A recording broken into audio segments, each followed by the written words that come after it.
వృత్తిపరమైన కళాశాలలకు 4,967 కోట్ల 18 లక్షలు బకాయిలున్నాయండి. అదేవిధంగా సి ప్రశ్నకు చెల్లింపులు ప్రాసెస్లో ఉన్నాయి. Honourable member.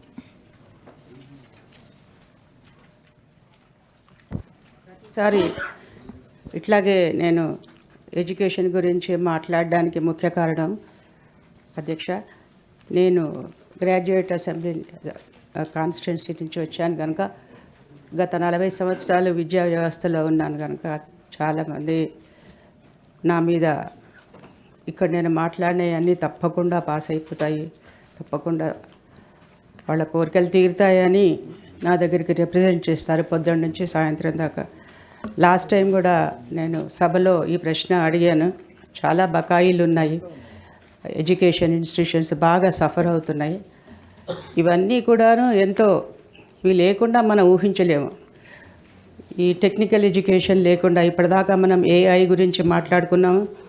మరి హయ్యెస్ట్ అంటే ఇంకా అటువంటి బెస్ట్ ఎడ్యుకేషన్ మరి చదువుకొని డిగ్రీ లెవెల్లో పాస్ అయితేనే కానీ మరి అలాంటి ఉద్యోగాలు వాళ్ళు ఎక్స్పెక్ట్ చేయలేరు.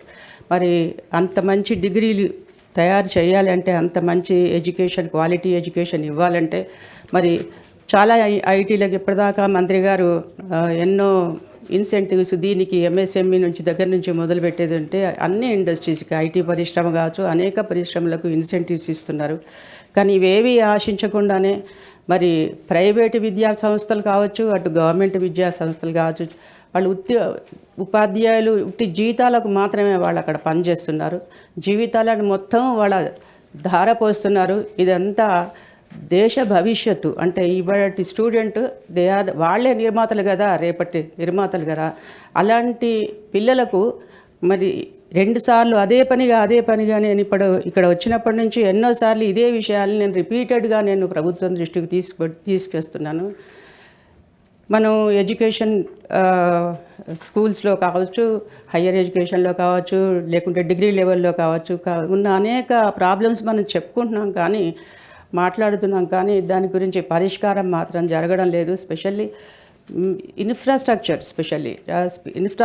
క్రియేట్ చేయడం లేదు. ఫీజు రియంబర్స్మెంట్ మనం మాట్లాడుకుంటున్నాం కనుక ఫీజు రియంబర్స్ గురించి అందరికీ తెలిసి ఉండొచ్చు, కానీ తెలియని వాళ్ళకి తెలియచెప్పడానికి ఈ ఫీజు కూడా ఫీజు ఫిక్సేషన్ కమిటీ అని ఒకటి ఉంటుంది. ప్రతి 3 సంవత్సరాలకి వాళ్ళు అప్గ్రేడ్ చేస్తుంటారు.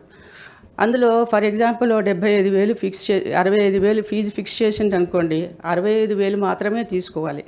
అందులో 31,000 మాత్రమే, మొత్తం కూడా రియంబర్స్మెంట్ ఉండదు, పార్ట్ మాత్రమే గవర్నమెంట్ ఇస్తుంది. 31,000 గవర్నమెంట్ ఇచ్చేయంటే మిగతా 34,000 మాత్రమే తల్లిదండ్రులు కావచ్చు, క్యాండిడేట్ మాత్రం కట్టుకోవచ్చు. అవన్నీ కూడా పెండింగ్ ఉన్నాయి.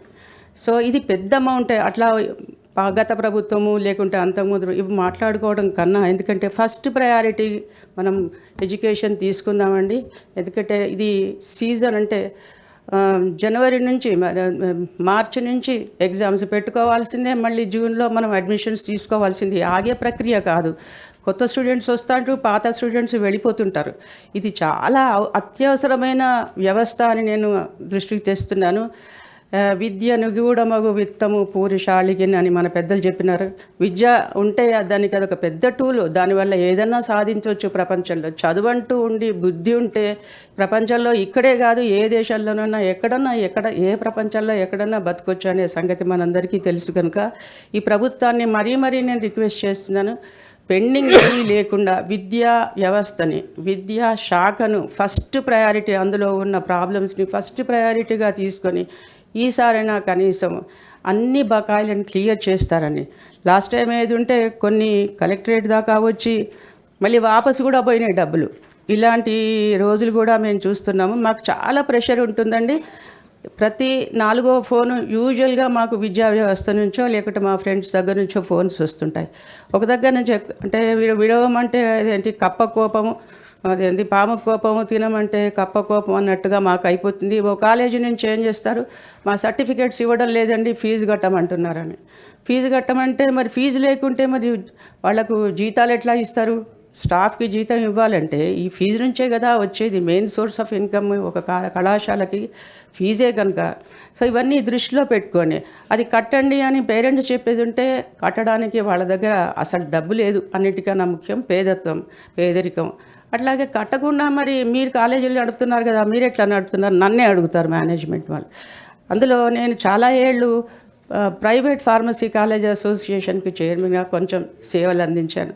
సో దానివల్ల ఎక్కడ ఏ కాలేజీలో ఏ చిన్న ప్రాబ్లం వచ్చినా కానీ వెంటనే, ఎస్పెషల్లీ ఫార్మసీ రంగంలో కావచ్చు, తర్వాత ఇంజనీరింగ్ కాలేజెస్లో కావచ్చు, వీళ్ళందరూ కూడా చాలామంది ఫ్రెండ్స్ ఉన్నారు కనుక ఇది చాలా ఒత్తిడిగా నేను ఫీల్ అవుతున్నాను. ఇది చిన్న విషయం అండి, మనం ఎన్నో డబ్బులు మనం ఖర్చు పెడుతున్నాము, ఎంతో బడ్జెట్ కేటాయిస్తున్నాం, కానీ విద్యారంగానికి మాత్రం first priority.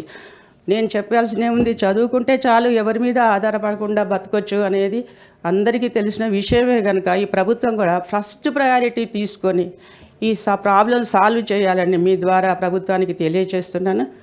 Thank you sir giving me this opportunity. AVN Reddy గారు. అధ్యక్ష,